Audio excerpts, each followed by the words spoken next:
좋은 가족교회 이선입니다.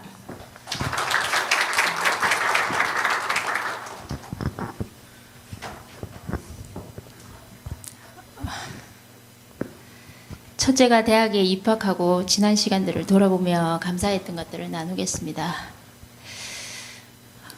디모데후서 3장 14절부터 17절 말씀. 그러나 너는 배우고 확신한 일에 거하라. 너는 내가 누구에게서 배운 것을 알며 또 어려서부터 성경을 알았나니 성경은 능히 너로 하여금 그리스도 예수 안에 있는 믿음으로 말미암아 구원에 이르는 지혜가 있게 하느니라. 모든 성경은 하나님의 감동으로 된 것으로 교훈과 책망과 바르게 함과 의로 교육하기에 유익하니 이는 하나님의 사람으로 온전하게 하며 모든 선한 일을 행할 능력을 갖추게 하려 함이라. 아멘. 처음 합격 발표를 들었던 건 병원에서였습니다. 시어머니 검진이 있어서 진료실에 막 들어갔을 때 산이가 전화를 했습니다. 어머니 합격 발표 났어요. 잠시 숨 고르는 소리가 난 후에 혹시나 했는데 저 합격했어요.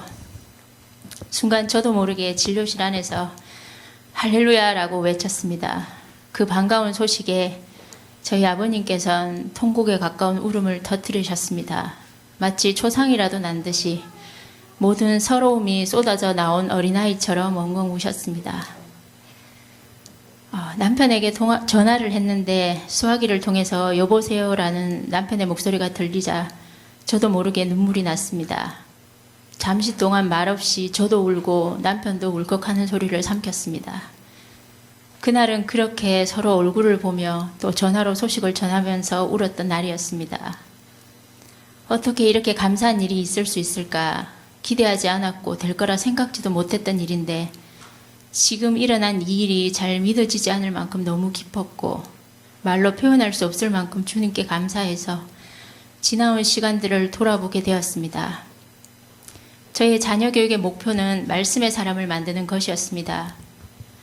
모태신앙이 아니었던 저는 고2 때 예수님을 처음으로 만나고 지금껏 30년 넘는 신앙생활을 하면서 정말 행복하고 즐거웠던 순간이 많았습니다. 예수님을 만나고 가장 좋았던 것은 그분이 저를 너무 잘 알고 사랑하신다는 것, 기도를 들으시고 저의 한숨 소리에도 귀를 기울이시고 계시다는 것을 알게 된 것인데 이런 모든 것들은 말씀을 연구하면서 더 분명히 알게 되었습니다. 그래서 자녀들에게도 제가 경험한 좋으신 하나님을 알게 하고 싶었습니다.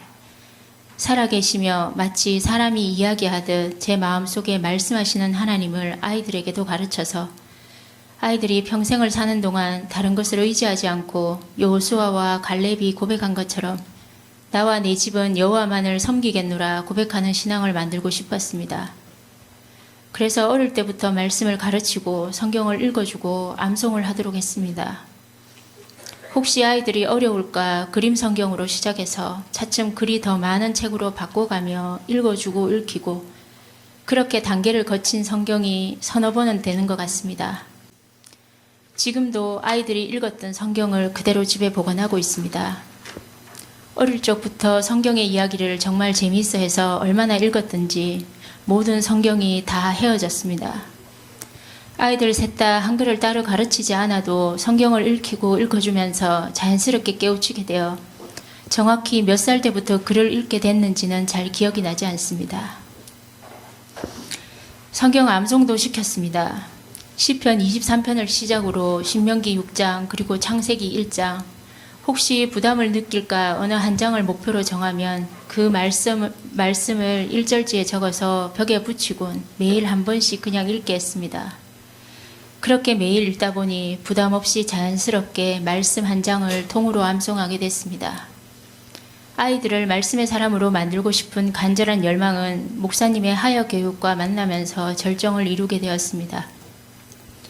잠언부터 시작해서 계시록, 로마서, 하여 교재가 새롭게 한 권씩 나올 때마다 저는 속으로 무척 흥분이 됐습니다. 지금 하는 책을 얼른 끝내고 다음 책으로 빨리 넘어가면 좋겠다. 아이들이 하야 책 한 권씩 마칠 때마다 축하도 해주고 선물도 주고 맛있는 것도 사주면서 계속 할 수 있도록 도왔습니다. 매년 한 해 동안 하야한 절수를 세는 것은 저에게 큰 즐거움이었습니다. 저는 말씀이 참 좋았습니다. 말씀을 연구하고 있을 때가 가장 행복했고 공부하다가 밤을 새워본 적은 한 번도 없는데 말씀을 연구할 때는 시간 가는 줄 모르고 새벽을 맞을 때가 한두 번이 아니었습니다. 대학생 때 선교단체에서 말씀을 연구하던 훈련을 받은 적이 있습니다. 그때 겨울 수련회는 2주간을 했었는데 그 2주간 동안 말씀을 연구하고 나누고 기도하고 지금도 그때를 생각하면 참 그립습니다. 그 대학 4년 동안 매년 겨울 말씀 수련회는 저의 많은 것을 바꿔놨고 하나님을 정말 깊이 만나게 되는 소중한 시간들이었습니다. 그런 추억을 가진 저에게 하야 캠프에서의 말씀 연구는 너무 반갑고 좋은 소식이었습니다. 아이들이 매회 하야 캠프를 참석하면서 말씀을 연구하는 방법을 배우고 글을 쓰고 발표하는 모습을 지켜보는 것이 참 좋았습니다. 말씀을 스스로 연구해서 발표하는 걸 보면서 저에게 찾아와 주셨고 만나 주셨던 하나님이 아이들 각자 한 명 한 명에게도 인격적으로 찾아가셔서 어머니의 하나님이 아니라 자기 자신의 하나님으로 고백되기를 간절히 바라고 기도했었습니다. 글을 읽고 연구하고 자신의 의견을 정리하고 발표하던 이런 훈련은 현재 대학생활에서 전공과제를 하는 것에도 큰 유익을 경험하고 있습니다. 열린다 성경의 저자 류모세 선교사님은 그의 책에서 유대인의 천재성에 대해서 이야기하시면서 그들의 천재성은 유대인 교육의 두 가지 축인 암송과 디베이트 중에 디베이트에서 비롯된 것 같다고 하신 것을 읽은 적이 있습니다. 그분은 이스라엘에서 10년 동안 선교를 하고 내린 결론이라고 하셨는데 그 말씀을 들으면서 이분은 하야를 하신 분이 아니니 이렇게 이야기하실 수 있겠구나. 하지만 지금 우리 자녀들은 하야와 디베이트 두 가지를 모두 하고 있으니 나중에 자라서 정말 유대인처럼 자신의 분야에서 뛰어난 인물이 된다면 그 천재성이 어디에서 나온 것인지 알 수 있게 되지 않을까 생각했습니다.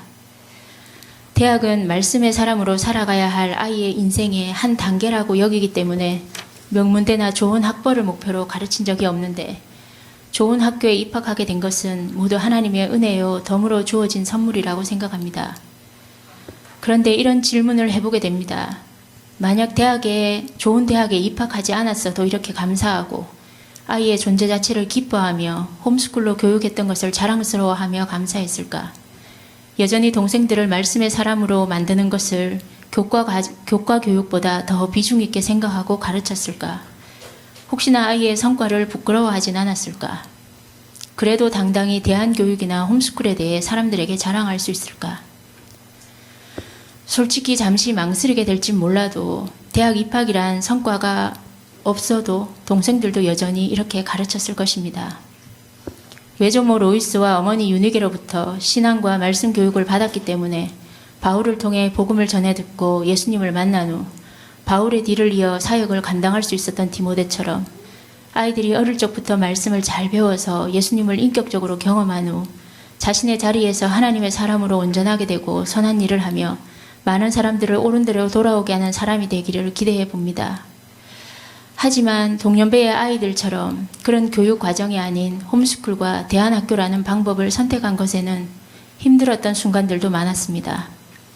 가족의 반대나 이해받지 못할 때, 부모님들이 아이들을 공립학교에 안 보내는 것에 대해서 걱정을 표현하실 때, 아이들의 장래를 언급하며 사회성의 결여를 염려하는 듯한 말들을 들을 때 마음을 지켜내는 것은 쉽지 않았습니다. 특히 아이가 성장하면서 제가 가르치는 방법이나 교육의 방향에 대해 의문을 제기하거나 따르기 힘들어하거나 자신의 눈높이에서 느끼는 것들, 동년배의 아이들과 다른 자신의 상황에 대해 질문을 하고 가끔 납득이 되지 않는 마음들을 표현할 때, 자라면서 어릴 때 보이지 않던 반응이나 새로운 죄의 모습을 발견할 때 그런 매 순간순간이 부모로서 마음을 지키는 것에 많은 에너지를 쏟게 했습니다. 돌아보면 그런 위기의 순간에 만약 혼자였다면 중도에 포기했을 수도 있을 것 같습니다. 이렇게 가도 되는 걸까? 제대로 가고 있는 걸까? 혹시 내 욕심이 아이의 장래에 해가 되는 것은 아닐까? 저를 사로잡는 수많은 의문들과 혼란들, 난제들은 당장의 답을 얻을 수 있는 것들보다 인내하며 기다려야 알 수 있는 것들이 더 많았습니다. 이런 순간을 잘 버틸 수 있게 해준 것이 홈스쿨 아카데미 유니스 같은 공동체와 함께하는 사람들이었습니다. 아이들의 연령은 달라도 비슷한 고민을 하며 같이 나누고 기도하고 격려와 위로도 하면서 그 시간들을 지나올 수 있었습니다. 부모 교육과 또 추천해 주신 필독서들을 읽고 또 읽으면서 마음을 다잡았고 그렇게 매일 발생하는 사건 하나하나를 의연히 넘길 수 있게 되었습니다. 가장 큰 힘이 된 것은 무엇보다 말씀입니다. 그리고 기도할 때 응답하시고 길을 한 걸음씩 인도하셨던 하나님이 계셔서 가능한 일이었습니다. 저는 개인적으로 자녀를 낳아 성인이 될 때까지 말씀의 사람으로 가장 안전하게 교육할 수 있는 곳이 바로 이곳 좋은 가족 교회라고 생각합니다. 복음과 신앙이 가정을 중심으로 교육되고 그것이 삶으로 자리 잡을 수 있게 가르치며 교회가 가정을 품는 지붕이자 울타리가 되어주는 이곳에서 아이들이 세상의 죄와 유혹에 빠지지 않고 보호 아래 안전히 자랄 수 있는 것이 감사합니다. 생각해보면 우리 교회와 학교가 타 교회나 혹은 다른 대안학교와 비교해 볼 때 현저한 차이를 보이는 것이 있는 것 같습니다. 그것은 바로 부모가 교육의 중심이고 주체가 되어야 하는 것입니다. 표면적으로 보면 이것은 부모에게 몹시 번거롭거나 부담스럽게 다가올 수도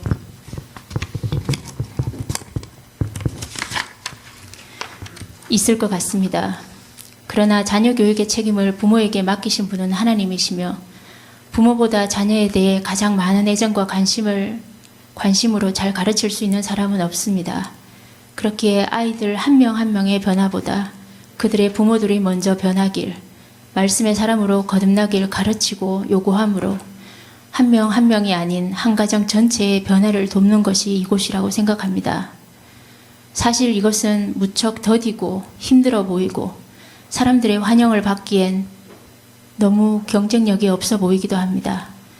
그러나 부모가 변하지 않으면 자녀들은 절대 표면적인 교육으로만 변할 수 없다는 걸 아이들이 자랄수록 더 절실히 느끼고 경험했습니다. 지금도 여전히 그 변화의 과정 중에 있고 아직도 미숙한 부분이 많이 남아 있습니다. 하지만 지금껏 그래왔듯이 앞으로의 삶 가운데도 주께서 함께 하시며 인도하실 것을 믿기에 아직 남아있는 사명인 부모로서의 삶을 잘 감당할 수 있기를 기도해 봅니다. 이렇게 걸어올 수 있도록 많은 도움과 또 격려해 주신 목사님과 이 길을 이끌어 주신 하나님께 모든 영광을 돌립니다. 감사합니다.